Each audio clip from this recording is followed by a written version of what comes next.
Alors, depuis quand savez-vous que vous êtes une haut potentiel? Ben, moi, j'ai grandi avec. J'ai grandi avec dans mon environnement. Donc, c'est depuis l'âge de 5 ans où je commençais à être un peu plus mature.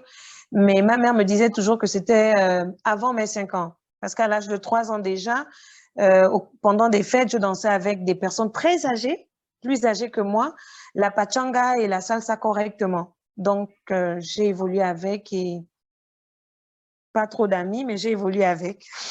Le haut potentiel, l'enfant haut potentiel, c'est souvent un enfant effectivement qui est très mûr dans sa tête, très mûr dans Oui. son comportement, et à cause de Mhm. ça, il est isolé. Il est isolé. Oui, beaucoup. Il n'est pas comme tous les autres enfants. Et à l'école, comment ça se passait? Ben, à l'école, déjà, il y avait des classes où on voulait que je fasse deux classes. Je suis arrivée en terminale, j'avais 16 ans et j'ai raté mon bac la première année. Je me suis dit, j'ai encore l'âge. J'ai raté la deuxième année, je l'ai eu la troisième année. Et quand j'ai eu mon bac la troisième année, j'ai dit à mon père et à ma mère que là où j'ai eu mon bac, je vais faire maintenant un sans faute. Et j'ai fait un sans faute jusqu'à ce que j'arrive dans le monde professionnel. Et comment, Voilà. et comment vos parents se comportaient? Est-ce qu'ils savaient que vous étiez un enfant haut potentiel, ou en tout cas un enfant différent des autres? Mon papa, oui. Ma grand-mère, oui. Mais ma mère, c'était toujours des affrontements parce qu'elle me comprenait pas souvent. En fait, parce que je sortais toujours de la norme et je faisais pas comme les autres enfants, en fait. Quand on disait il fallait faire la vaisselle, par exemple, moi, je faisais avant et je faisais plus que les autres faisaient. Donc, elle me traitait d'enfant hyperactif. Donc, quelqu'un qui dégageait beaucoup d'énergie. Mais en moi, j'étais souvent très, très solitaire.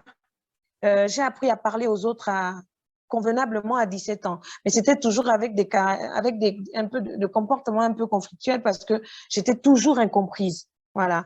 Il y avait que mon père avec qui je discutais et qui euh, est resté un ami, un confident. C'est quelqu'un qui me comprenait. Il y avait lui, il y avait ma grand-mère. Donc, quand j'ai perdu ces deux personnes, j'ai perdu ma grand-mère en 2002, donc l'année où j'ai eu mon bac. Et mon père, je l'ai perdu l'an dernier.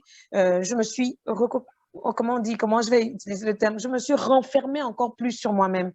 Et ce qui fait que ma meilleure amie en ce moment, c'est ma fille parce qu'elle m'écoute beaucoup. Elle me comprend en fait. Voilà. Et je ne sais pas si les gens perçoivent justement ce que c'est que les hauts potentiels. Moi, bon, je m'intéresse beaucoup à cette question parce que j'en suis une et que je me reconnais beaucoup dans votre témoignage, Lucette. Euh, Mhm. les hauts potentiels, la société en a besoin parce que ce sont des personnes qui sont dotées, moi j'appelle ça des super pouvoirs. C'est-à-dire qu'une personne qui arrive Effectivement. qui abat le travail de 10 personnes en un laps de temps, qui trouve des solutions Mhm. problèmes qui existent depuis des années, la personne arrive et Mhm. elle les résout. C'est vrai qu'on peut être considéré comme des personnes un peu bizarres, et ça peut créer de la distance, ça peut créer de la jalousie, ça peut créer des Oui. harcèlements. Qu'est-ce qui a été le plus dur pour vous, Lucette? Ben, le plus dur pour moi a été au niveau professionnel. Je ne vais pas le cacher, surtout dans mon pays. Au niveau de, parce que j'ai fait mes études en Égypte et à Dakar, mais là-bas, je me suis sentie comme dans mon environnement parce qu'on se challengeait au niveau professionnel, on se challengeait au niveau euh, estudiantin. Et c'était des projets qu'on mettait en place, c'était des projets qu'on concevait et qu'on réalisait ensemble.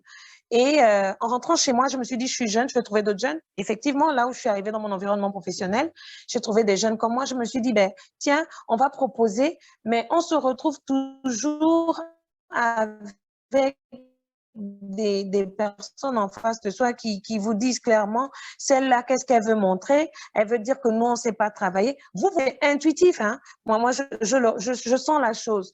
Et puis, vous faites des propositions à court, à long, à moyen terme pour l'endroit où vous êtes, mais les autres vous disent non, mais elle se prend pour qui? Et après, je vais vous prendre un exemple simple.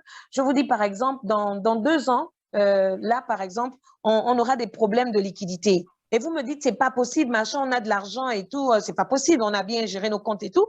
Et au bout de 1 an et 8 mois, vous vous rendez compte qu'on a déjà un problème de trésorerie. Et dans ce cas de figure, on me rappelle pour trouver une solution. Moi, je dis clairement, le jour où j'ai parlé avec vous, j'avais déjà solutionné le problème, mais vous m'avez pas écouté et je peux plus venir m'asseoir pour refaire ce que j'ai déjà donné comme, je suis passée à autre chose. Et sur ce point-là, quand vous le dites comme ça, on dit de vous que vous êtes imbu, que vous êtes impoli, que vous respectez pas les aînés et qu'on sort. Non, mais c'est comme si vous me ramenez en arrière, mais 3 fois plus, quoi. Et moi, ça bloque mon cerveau. Voilà. Bien. Ça bloque le cerveau. Une autre particularité du haut potentiel, c'est que là où les autres voient des problèmes, le haut potentiel voit des solutions. On trouve des solutions, oui. Il s'exaspère de voir les gens répéter les mêmes choses, redire ça va pas, alors oui. C'est pas que ça va pas, c'est que simplement les gens ont été mis dans ce que moi j'appelle, dans ce qu'on appelle l'impuissance acquise. À force de se répéter que ça va mal au pays, mais on oublie de voir quand même que les choses avancent. Elles ne sont pas forcément visibles à l'œil nu. Elles ne sont même pas visibles sur le plan statistique, macroéconomique, mais il y a des choses qui avancent dans nos pays. Mais encore faut-il avoir les yeux pour le voir et l'honnêteté pour le voir. Et c'est vrai que c'est assez exaspérant. Et parfois, pour ces raisons-là, pour cette raison principalement, on quitte notre société, on quitte notre pays, et c'est très, très grave pour nos pays. Moi, c'est vraiment le cœur serré où je vais devoir partir du Gabon, parce que j'aime ma terre. C'est la terre de mes ancêtres. Ma grand-mère y est enterrée, mon père vient d'y être enterré, et puis ma mère y est. Et je me dis, je vais à l'étranger avec le cœur serré, si je dois y aller. Pourquoi? Parce que le vrai problème, c'est qu'on ne nous laisse pas, on n'essaye même pas de nous laisser réaliser. Donc, la chose, on l'a maintenant au bout des doigts. On fait des propositions, comme j'ai l'habitude de dire avec un autre ami à moi, un binôme à moi. On a toujours l'habitude de dire, il y a des ingénieurs de conception et des ingénieurs d'exécution. Nous sommes des ingénieurs de conception. Et quand on ne nous laisse pas concevoir, on se sent inutile. Au lieu de venir dans nos bureaux, venir lire le journal, on préfère rester chez nous, vaquer à d'autres occupations et puis les ouvrir. Donc, en allant ici à l'extérieur et ouvrir, donc aller faire d'autres petits boulots dehors, j'ai eu la passion de vendre la friperie. Et c'est cette passion de vendre la friperie. Tout le monde me demandait, mais comment tu fais? Tu n'es pas fonctionnaire encore, mais ta fille et toi, vous êtes toujours vêtus de marque. Qu'est-ce que je fouillais? Je rentrais dans le marché, je fouillais la friperie et je ressortais que les marques. Donc, je me suis dit, alors pourquoi pas faire? J'ai fait marketing et ingénierie d'affaires. Pourquoi pas postuler? Quand j'ai postulé pour la demande de travail à l'extérieur, j'ai mis bon, je rentre en marketing. Et la dame, quand elle a discuté avec moi, elle me demandait, oui, mais marketing de quoi? J'ai dit marketing de la marque dans une entreprise, marketing de soi pour un personnage politique, marketing dans les grandes surfaces. Moi, je rentre partout, je m'adapte. Elle m'a dit, il n'y a pas de souci. Donc, je me suis dit, voilà un nouveau challenge et puis j'y vais, quoi.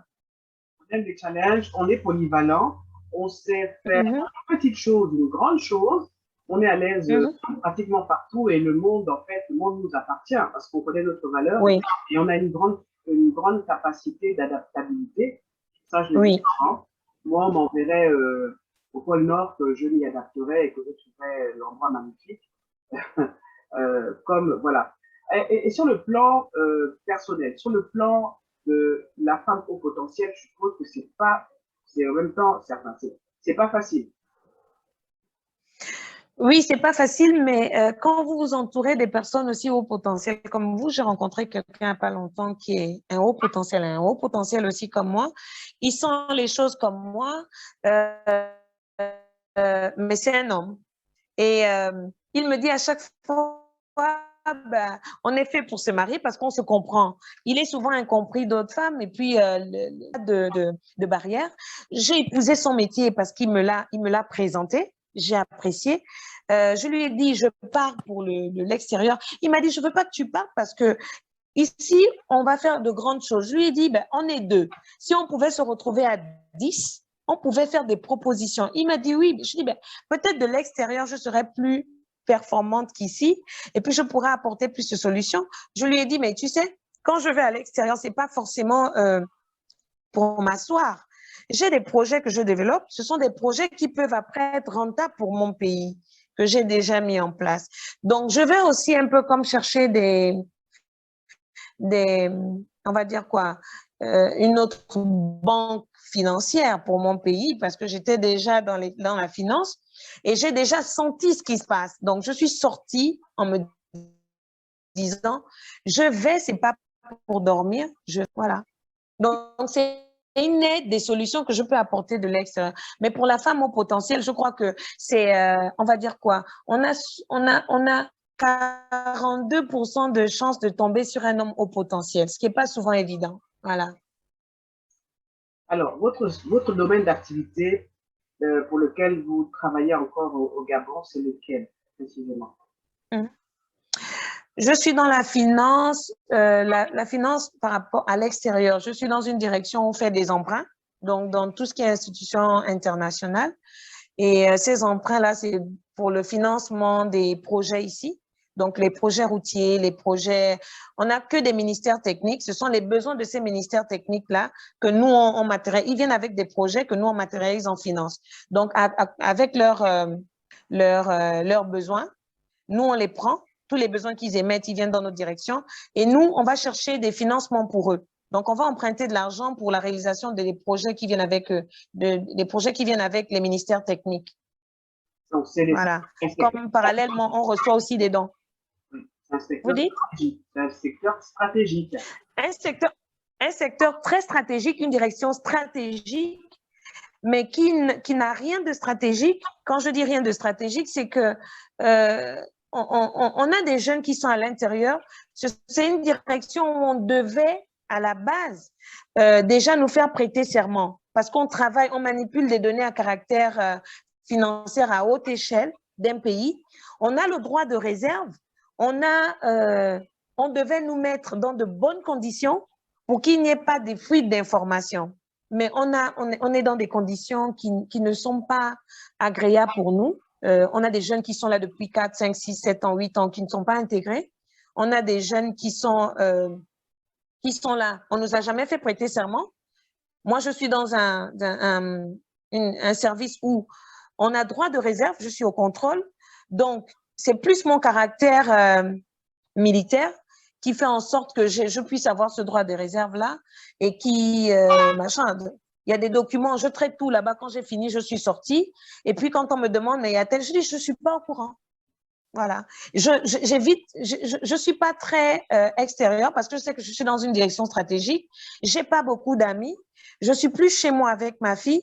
Donc, avec ma fille, je vais peut-être demander, parce qu'il y a des moments où quand je fais des travaux et je suis bloquée quelque part, je lui demande son avis. Je lui dis, bon, écoute, si on te donnait 100 francs et que quelqu'un vient et te dit, pour que tu ailles acheter, par exemple, un balai, je peux te proposer 1000 francs, qu'est-ce que tu vas faire? Et que le balai est à 500. Avec son jeune âge, elle essaie de me donner des propositions avec ces mots que moi, je traduis maintenant, je matérialise pour le projet ou bien pour le dossier que j'ai. Et quand je vais au travail, je plombe dessus et puis j'avance. Mais c'est compliqué. Quel conseil vous donneriez, Lucette, aux parents qui se rendent compte qu'ils ont un enfant qui n'est pas comme les autres et ils ne savent même pas que c'est un enfant au potentiel? Ben, je leur donnerai le conseil que mon père m'a donné pour ma fille. Au départ, quand j'ai constaté ça chez ma fille, à 2 ans déjà, elle était très mature. Mon père me disait de ne pas parler avec elle comme si je parlais avec un enfant, de parler avec elle comme si je parlais avec une grande personne. C'est quelqu'un qui va vous pas bien fait. Et puis, à un moment, quand je viens dans la chambre ou bien quand je suis au salon, je constate que oui, j'ai pas bien fait. Et quand c'est pas bien fait, elle va vous dire clairement, vous parlez avec elle, elle va vous dire, non, mais écoute, moi, je parle avec toi, mais tu viens de sortir un gros mot. Est-ce que c'est bien ça? Donc, elle me pousse même à demander des excuses. Donc, je parle avec elle comme si j'avais quelqu'un de mon âge. Depuis l'âge de 7 ans, de 6 ans, qu'elle m'a dit clairement, maman, je vais être médecin du cœur. Et elle avait dit à mon père. Et quand elle a dit à mon père, j'ai commencé à remarquer qu'elle développait plus d'applications pour mettre en marche tout ce qui est documentaire où on suit des émissions, on fait des opérations de cœur et consorts. Et j'ai fait état à mon père. il m'a dit, essaie de recadrer ça et voir où elle veut aller précisément. Donc, j'ai discuté avec elle. Je lui ai demandé si elle voulait être pédiatre comme mon père. Elle m'a dit non. Je lui ai demandé si elle voulait être infirmière comme ma mère. Elle a dit non.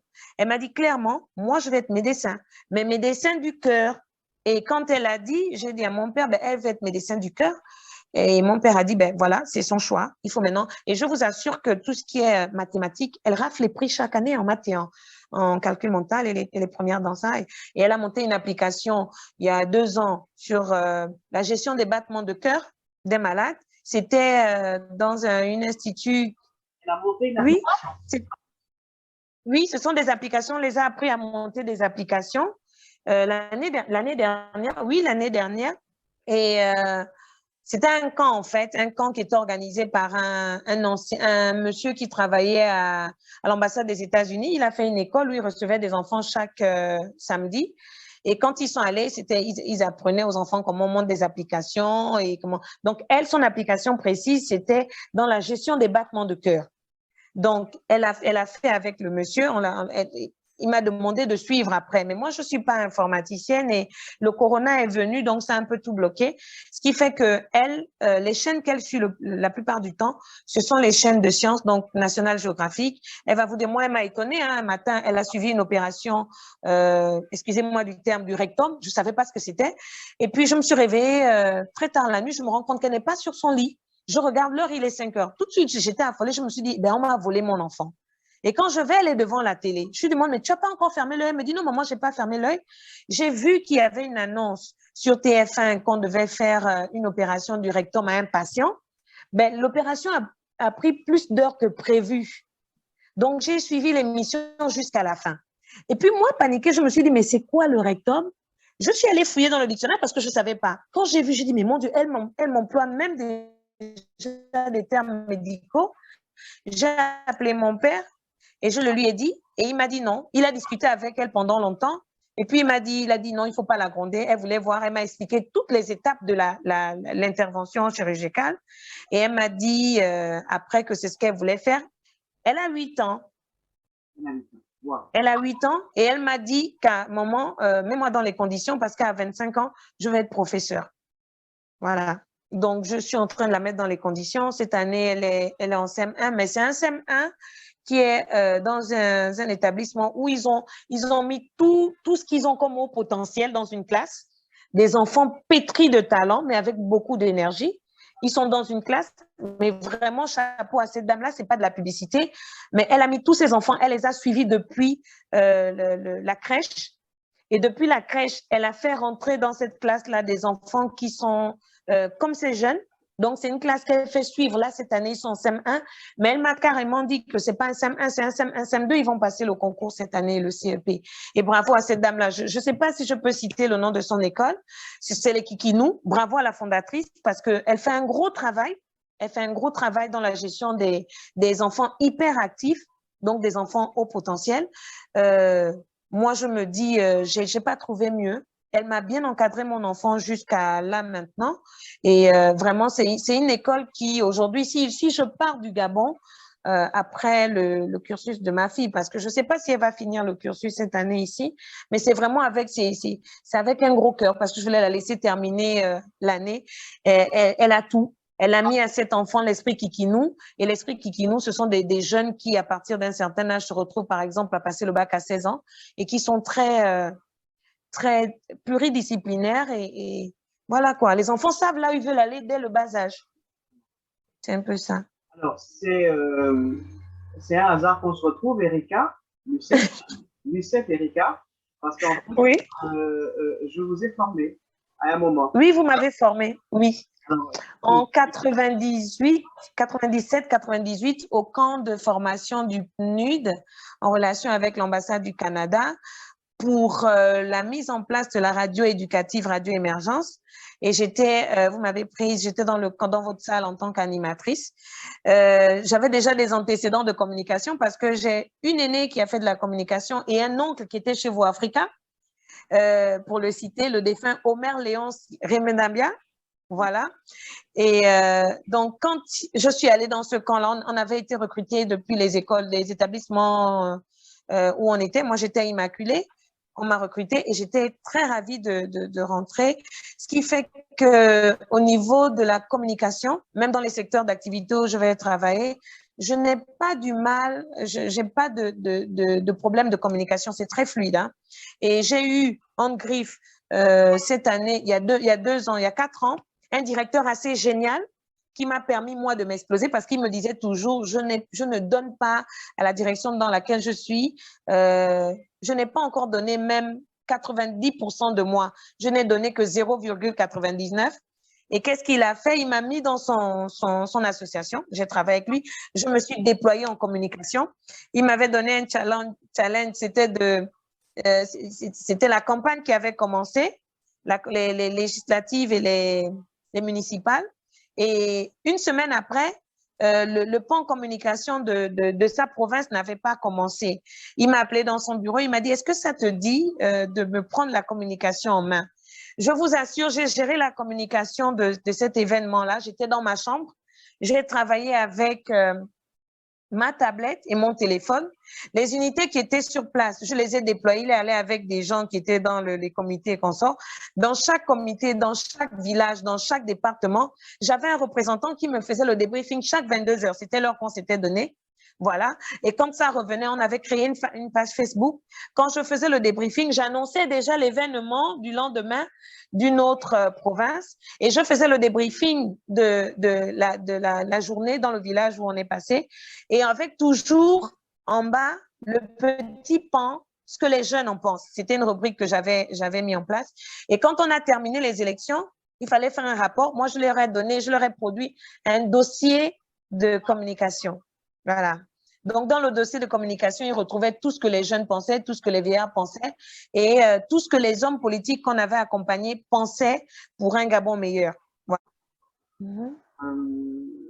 J'ai pas de regrets. Enfin, vous quittez le Gabon, c'est pour mieux le servir à l'étranger. Oui. Je sais qu'au Gabon, il y a beaucoup de haut potentiel. Beaucoup de haut potentiel. Quel est votre dernier mot pour ce qui nous regarde? Mon dernier mot, c'est que le vœu que j'aimais surtout, c'est que le pays dans lequel nous sommes, qui est notre pays, je me dis, on doit faire ensemble pour créer un nouveau Gabon. Quand je parle de nouveau Gabon, c'est un Gabon où on croit en la jeunesse, parce qu'il y a encore des jeunes responsables et qui veulent qu'il y ait un changement. On a encore des jeunes qui croient, qui ont cet esprit patriotique et qui se disent, si les autres pays arrivent à se mouvoir, c'est que nous, on peut le faire. Et jusqu'à présent, je crois, avec cet esprit patriotique, il est là. C'est vrai qu'il y a des dérives, mais les dérives, on peut les arranger. Même dans la dérive, il y a des solutions. Donc, avec les dérives qu'on a, on a des solutions. Mais est-ce qu'ils croient? Moi, ce que je veux, c'est qu'ils croient encore en cette jeunesse-là et qu'ils se disent, on peut encore extirper des dérives de bonnes choses. Parce que tous les jeunes, c'est pas, comme on dit, c'est une dent pourrie fait sentir toute la bouche. Moi, je me dis, une dent pourrie, la bouche ne peut pas sentir totalement parce qu'on peut se brosser les dents à n'importe quel moment. Voilà. Je suis vraiment d'accord avec vous et je bats souvent en brèche tous les proverbes, les citations, enfin, déjà entendus, qui semblent dire des choses vraies, mais en fait qui sont des contre-vérités, hein, mais qu'on prend pour des choses acquises, et je suis totalement d'accord avec vous. Moi, je crois en la jeunesse, et j'aime souvent dire, hein, en fait, que même en enfer, on trouverait mon paradis, et c'est exactement ça. Le Oui. pays va mal, le pays va mal, mais quand on regarde les choses différemment, j'ai envie de dire que c'est un passage obligé pour que les Gabonais prennent conscience des opportunités qu'ils doivent saisir maintenant, qu'ils se mettent au boulot. Il y a tellement de richesses au pays et que chacun peut être riche. Chacun peut être riche. Oui. Moi, j'y crois. Moi, j'y crois vraiment. Mais... Parce que je vous prends un autre exemple. Je vous prends un exemple. On a fait ma promotion parce qu'on s'appelle la promotion, la 14e promotion. Voilà. Quand on a commencé le boulot, on n'était pas payé. On vivait de prime et la prime ne passait pas déjà. Qu'est-ce qu'on faisait? On partait, on venait le matin au travail et puis à 19 h, il y a ceux qui devenaient des dockers au port. Il y a ceux qui se disaient, on rentre dans la vente de gâteaux. Et puis, quand il y avait des mariages et qu'on sort, on venait, on faisait valoir nos atouts en livrant des gâteaux et consorts. Moi, je suis restée dedans parce que je livre des gâteaux et il y a quelqu'un qui m'a fait déguster un gâteau qu'elle a fait avec la farine de manioc. C'est une dame de la place, j'ai goûté, c'était très bon. Moi, je l'ai reproduit et aujourd'hui, je commercialise cela, mais je le commercialise. Quand je commercialise ces gâteaux-là, vous ne pouvez pas imaginer que c'est la farine de manioc que j'utilise. Le gâteau, il est tellement moelleux que certains me demandent, mais qu'est-ce que tu mets à l'intérieur? Mais quand je leur dis, c'est avec la farine de manioc, ils me disent, c'est pas possible. Je dis, ben si. Je vais acheter cette farine de manioc à Québec, un quartier de la place qui est ici au 3e arrondissement. C'est de la farine, mais vraiment comme de la farine normale de blé. Et puis, quand les gens consomment les gâteaux sont bons. Je dis, ben, je le fais avec la farine de manioc. Vous n'avez même pas l'odeur du manioc. Et ça, ce sont des opportunités qui sont parmi tant d'autres. Voilà. Il y a beaucoup d'opportunités. Et les gens se demandaient comment cette 14e promotion, qui n'était pas payée, qui n'avait pas encore de prime, faisait pour vivre. On se retrouvait, par exemple, des midis pour notre casse-croûte. Au lieu d'être dans les bureaux avec des sandwichs, on se retrouve tous dans un truc de la place, on va s'asseoir une terrasse, on mange tranquillement. Et puis, nos chefs passaient par là, ils se disent, mais ces enfants-là, comment ils font pour avoir de l'argent? Mais ils ne comprenaient pas. C'est qu'on avait mis en marche nos cerveaux, quoi. Cerveau. Voilà. J'ai vraiment été ravie de cet entretien. Moi de même. J'espère qu'il va aider les hauts potentiels et les non potentiels. Enfin, j'ai envie de dire. En fait, ce n'est pas parce qu'on est haut potentiel qu'on est plus intelligent que les autres. Hein. C'est très important. Non. Ça n'a rien à voir. C'est simplement qu'on fonctionne différemment des autres. On fonctionne différemment des autres. Lucette Erika Clousier, merci infiniment d'avoir accueilli. Merci Madame Eugénie Dieki, c'est moi qui vous remercie et j'espère bien que ces vidéos-là sur les hauts potentiels que vous faites passer tous les 2 jours vont aider beaucoup de jeunes. Parce que moi, en regardant vos vidéos, je me retrouvais, je me suis dit, ah voilà, quelqu'un qui pourra au moins me comprendre. Et puis, plus je vous suis sur YouTube et sur WhatsApp, quand je prends ça, je prends des notes. Et quand je prends des notes, je me dis, ben tiens, c'est même vous qui avez été la motivation pour que je puisse postuler pour l'extérieur. Parce que quand vous... Ah oui, je vous le dis aujourd'hui, je me suis dit, j'avais déjà baissé les bras, je me suis dit, est-ce que ça va marcher? Bon, de toute façon, je vais laisser. Et puis, vous avez fait passer la vidéo numéro 2. Je ne me rappelle plus bien du titre de cette vidéo, mais quand je l'ai suivi, je me suis dit, mais tiens, ben je peux le faire. Je vais relancer tout ce que j'avais laissé en brèche. J'ai relancé et dès que j'ai relancé, on est allé rapidement avec cette dame-là sur mon processus d'immigration et je me suis dit, ben voilà quoi. Lucette Erika Clousier, merci infiniment. J'ai beaucoup appris. Merci, madame. Je suis fière de la Gabonaise que vous êtes. Je suis fière du Gabon. Merci infiniment d'avoir répondu à cette interview et j'espère que les personnes qui vous regardent, qui nous regardent, comprennent qu'il est important de mettre l'humain en avant, pas forcément les potentiels, de mettre l'humain. Et la principale richesse dans un pays, c'est d'abord l'humain. C'est l'humain. Oui. Moi, je l'appelle l'or gris. C'est l'or gris. À très bientôt et merci. Bonne soirée. Merci à vous aussi. Bye bye.